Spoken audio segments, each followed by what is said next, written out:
Hello friends, welcome to my channel Ganpati classes. मैं दिव्यागर और आज हम पढ़ेंगे एनसीएफ के बारे में। एनसीएफ 2023 में क्या क्या बातें हैं और इन पे किन किन चीज़ों को ध्यान में रखकर ये बनाया गया है। एनसीएफ 2023 सीटेट DSSB जैसे सभी एग्ज़ाम्स के लिए बहुत ही ज़्यादा इम्पोर्टेंट है।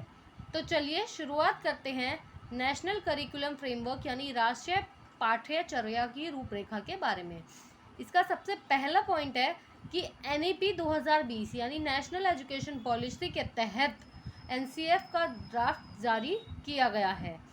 नेक्स्ट हमारा पॉइंट आता है कि एनसीएफ 2022 के निर्देशों को ध्यान में रखकर बच्चे को उसमें 21st सेंचुरी की स्किल्स डेवलप हो पाए, यानी 21st सेंचुरी की स्किल्स जो भी होती हैं वो बच्चे में डेवलप हो पाए। इनको ध्यान में रखकर हमने एनसीएफ 2023 को ड्राफ्ट किया गया है। अब हम देखते हैं कि एनसीएफ 2023 के अकॉर्डिंग 21st सेंचुरी की स्किल्स कौन कौन सी हैं। तो हमारी पहली स्किल है लर्निंग स्किल यानी अधिगम कौशल, दूसरी है लिटरेसी स्किल यानी साक्षरता कौशल और तीसरी है लाइफ स्किल यानी जीवन कौशल। आइए अब हम इन स्किल्स के बारे में पढ़ेंगे।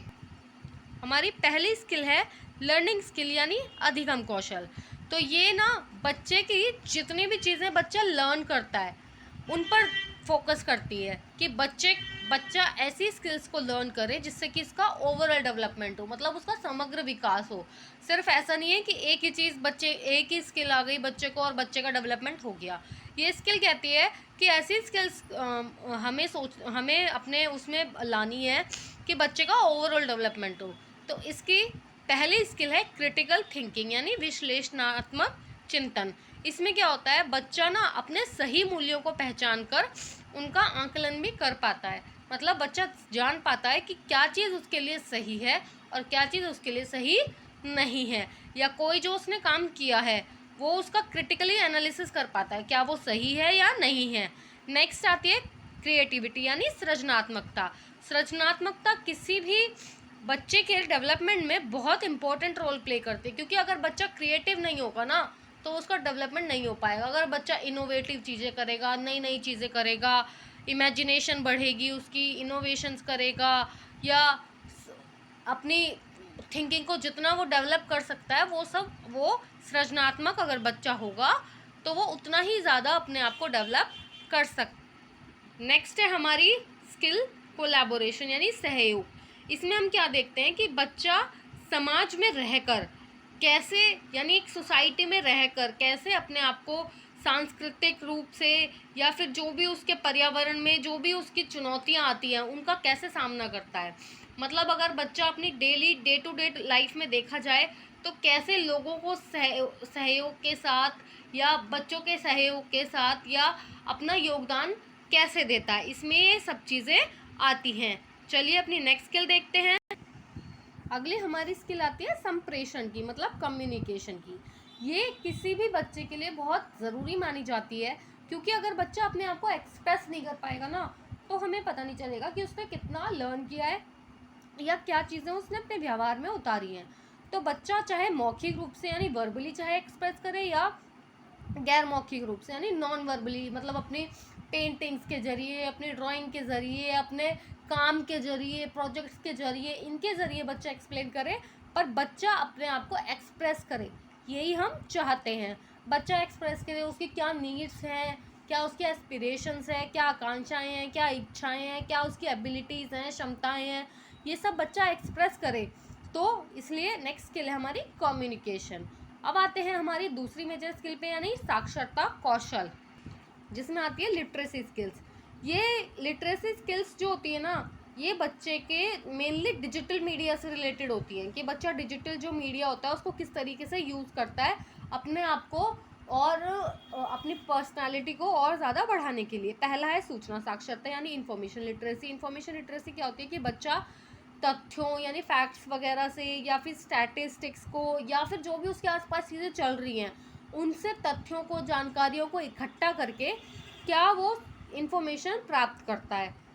नेक्स्ट है हमारी स्किल संचार माध्यम यानी मीडिया लिटरेसी। मीडिया लिटरेसी में क्या होता है, अब क्योंकि अगर मान लो बच्चा छोटा है भाई अगर हम प्राइमरी टीचर की बात करें तो मीडिया लिटरेसी में भाई बच्चा इतना तो तेज़ नहीं होगा कि बच्चा कुछ भी मीडिया भाई न्यूज़पेपर पढ़ लेगा या कुछ भी है। तो मीडिया लिटरेसी में क्या आता है कि बच्चा अगर उसके स्कूल में असेंबली में न्यूज़पेपर रीडिंग कराई जाती है, उससे उसने कोई खबर सुनी या उसके टीचर ने उसको जानकारी दी कि बच्चों आपको पता है हमारे देश में ना ये वाली सैटेलाइट लॉन्च की है, इस तरीके से अगर हम देखें ना तो ये होता है बच्चे की मीडिया लिटरेसी में यानी संचार माध्यम में, कि उसको कहीं से भी तथ्य हो, प्रकाशन हो या फिर न्यूज़पेपर या न्यूज़ सुन ली उसने, इन चीज़ों से वो क्या जानकारी इकट्ठा करता है।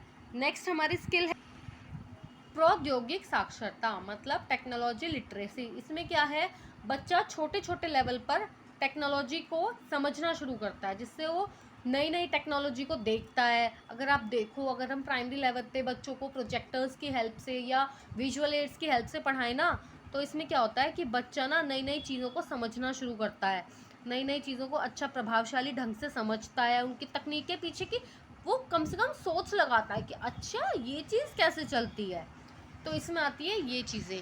अब हमारी मेन जो नेक्स्ट स्किल है वो है लाइफ, मतलब जीवन कौशल। जीवन कौशल में क्या है कि बच्चा व्यक्तिगत और व्यावसायिक तौर पर अपने आप को कैसे समाज में विकसित करता है, मतलब इंडिविजुअल वो कैसे अपने आप को वोकेशनल बेसिस पे भी इस्टेब्लिश करता है सोसाइटी में।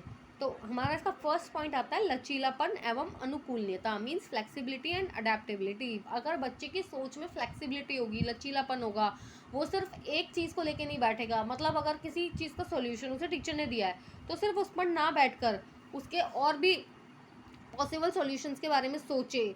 नेक्स्ट आता है नेतृत्व एवं उत्तरदायित्व, अपनी रिस्पॉन्सिबिलिटीज़ को समझे, सोसाइटी में एक एज अ मेंबर उसकी क्या क्या रिस्पॉन्सिबिलिटीज़ हैं, या अगर उसको कोई काम दिया गया है तो उसका क्या क्या उसकी रिस्पॉन्सिबिलिटीज़ हैं उनको समझे, इससे उस अपना रोल देखे कि कहाँ पर है मेरा रोल, सोसाइटी में, क्लास में या कहीं भी।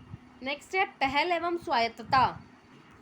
पहल एवं स्वायत्तता मतलब बच्चा इनिशिएटिव लेना शुरू करे चीज़ों को समझ कर। जैसे मान लो उसने कोई प्रोजेक्ट बनाया, ठीक है, या उसको कोई ग्रुप प्रोजेक्ट मिला या कुछ भी मिला, तो उसमें वो पहल करनी शुरू करे, अपने आइडियाज़ को सामने रखना शुरू करे। नेक्स्ट उत्पादकता, अगर उसने कोई आइडिया सोचा है किसी भी चीज़ को या प्रोजेक्ट को अपना, मान लो उसको टीचर ने कोई प्रोजेक्ट दिया, ठीक है, तो उसको उत्पादकता मतलब उसको वो फ्रेम पहले उसने किया कि भाई मुझे क्या क्या करना है या क्या इसका पॉसिबल सॉल्यूशन है, तो अब उसको रियल लाइफ में उतारे, या फिर जो भी उसने वैल्यूज़ अपने स्कूल्स में सीखी हैं उनको वो रियल लाइफ में उतारे, ये होगा उत्पादकता। नेक्स्ट है सामाजिक या सांस्कृतिक विचारों का आदान प्रदान। हम एक सोसाइटी में रहते हैं ना, तो ऐसा पॉसिबल ही नहीं है कि हम सामाजिक रूप से अपने विचारों का आदान प्रदान ना करें। और क्योंकि हर एक का सांस्कृतिक अगर हम देखें तो बैकग्राउंड भी अलग अलग होता है, कल्चर्स भी सबके अलग अलग होते हैं, और स्कूल में भी हमें एक तरीके से ना हम कह सकते हैं कि हर स्कूल में हमें एक मिनी इंडिया मिलता है। क्यों? क्योंकि जनरली बच्चे को डिफरेंट कल्चर्स होते हैं, डिफरेंट रूल्स होते हैं, तो अगर हम उन विचारों को आदान प्रदान करें, उनके बारे में सोचें समझें, तो हमें नए नए कल्चर्स के बारे में भी जानकारी मिलती है। तो ये तो थे हमारे कि हमने एनसीएफ में किन किन स्किल्स को ध्यान में रखा है। अब हमारा टॉपिक है कि छोटे बच्चों के लिए क्या क्या बदलाव किए गए हैं, मतलब प्राइमरी क्लासेस पे एनसीएफ में क्या क्या बदलाव किए गए हैं। तो पहला तो ये कि 3 से 8 साल के बच्चों के लिए ना बुक्स में खिलौने और पहेलियों को शामिल करने की बात कही गई है। क्योंकि क्या होता है, बच्चा ना पहेलियों में इंटरेस्ट दिखाता है, खिलौनों से रिलेटेड। अगर आप मैथ्स में भी उसको खिलौने यूज़ करके पढ़ाओगे ना, तो वो शेप्स को भी बहुत जल्दी सीखता है। नेक्स्ट, बच्चों को एक्टिविटी सेंटर्ड, कि बच्चों को क्लास के बाहर की एक्टिविटी ज़्यादा कराया जाए, क्योंकि लर्निंग बाय डूइंग हमने पढ़ाई है, बहुत इंपॉर्टेंट प्रिंसिपल है। बच्चा करके बहुत जल्दी सीखता है और बाहर की चीज़ों को करने में भी उसे मज़ा आता है। नेक्स्ट, ग्रेड 3, 3, 4 और 5th में बच्चों को भाषा और गणित की पाठ्य पुस्तकों को और अच्छा किया जाए, ताकि क्या है कि बच्चों के कंसेप्ट भी ना क्लियर हो पाएँ। और लास्ट है हमारा कि कक्षा 6, 7 और 8 में प्राकृतिक और सामाजिक विज्ञान पढ़ाए जाने की सिफारिश की गई है, कि बच्चे को अपने एनवायरनमेंट की थोड़ी जानकारी या बेसिक जानकारी प्रोवाइड कराई जाए। तो आज की वीडियो में इतना ही।